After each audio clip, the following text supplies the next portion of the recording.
Peut-être faites-vous partie des personnes qui ressentent ce manque de confiance, ce manque d'aisance, peut-être vis-à-vis du travail personnel ou peut-être dans les relations sociales. Peut-être pensez-vous effectivement manquer de confiance et ça vous bloque, limite, dans vos choix. Cette vidéo est alors faite pour vous. Bonjour à tous, je suis Véronique Chaput, sophrologue, praticienne en hypnose et psychothérapie énergétique. Et dans les thérapies brèves que je pratique, la confiance est, je pense, une des plus fréquentes des consultations. L'idée en tout cas de cette confiance en soi, c'est vraiment de comprendre qu'est-ce que c'est et comment elle fonctionne. Déjà, vous avez confiance en vous jusqu'à présent.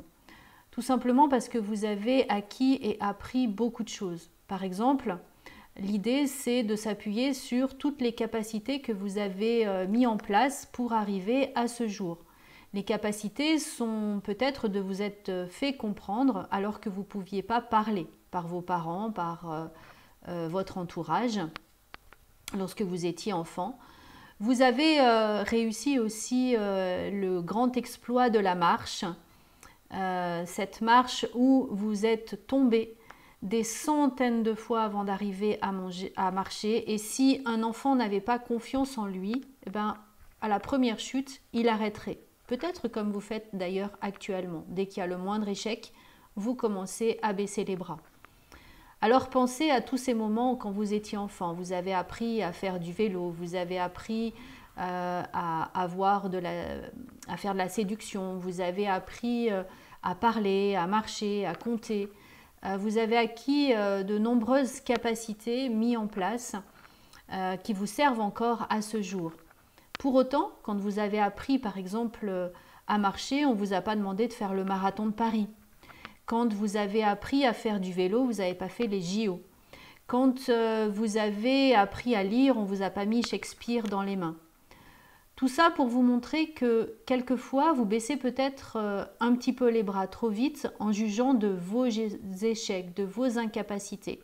Alors que si vous montrez un peu de reconnaissance sur toutes les capacités que vous avez, alors vous allez commencer à vous féliciter, à vous aimer. Et cet amour de soi est vraiment capital. Montrez de la bienveillance envers vous, envers votre corps, envers vos idées. On ne peut pas tout réussir immédiatement. Mais déjà, tout ce que vous faites, c'est déjà bien. Donc félicitez-vous et approuvez ce que vous faites. Regardez toutes ces capacités que vous avez régulièrement. Et ça, c'est très important, c'est vraiment un pilier. L'estime de soi, c'est vraiment la base de la confiance en soi.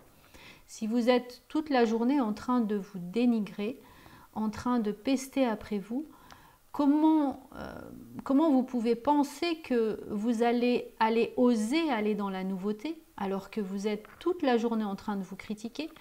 Comment vous pouvez espérer que les autres vous reconnaissent puisque toute la journée vous êtes en train de vous dire à vous ou aux autres que vous ne valez rien, que vous n'avez pas confiance, que vous ne pouvez pas le faire? Et puis, le dernier pilier, pour ainsi dire, de cette confiance, c'est vraiment de pouvoir avancer pas à pas. La progressivité est quelque chose d'important dans la confiance en soi.